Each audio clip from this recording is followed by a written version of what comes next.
Good morning. I hope you can understand me. I just got in from a walk, my morning walk, and this is what I looked like. Yes.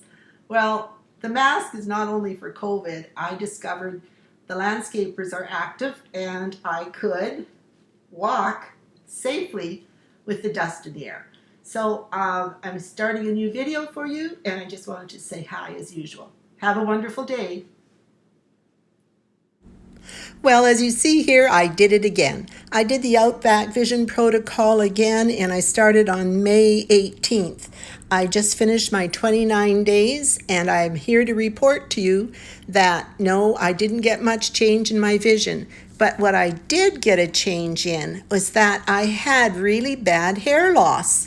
And I didn't treat it myself before, but my hairdresser had asked me to, recommended that I go and see my doctor about it because she said, Valerie, my hands were just full of hair when I was washing your hair.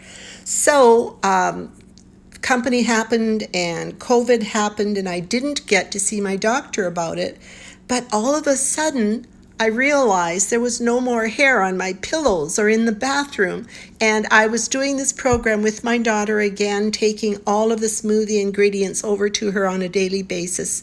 And she found exactly the same thing. So would we do this protocol again? No, because the weight loss was really, or the weight gain was really bad this year. I gained a lot of weight.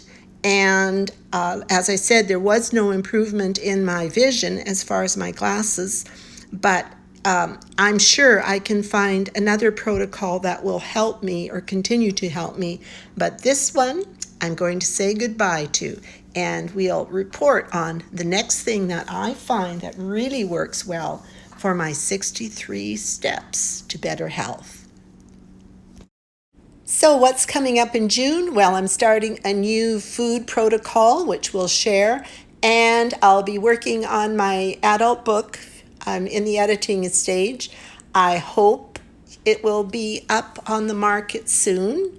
I'm having fun doing that. So I will talk to you later, and thanks for watching.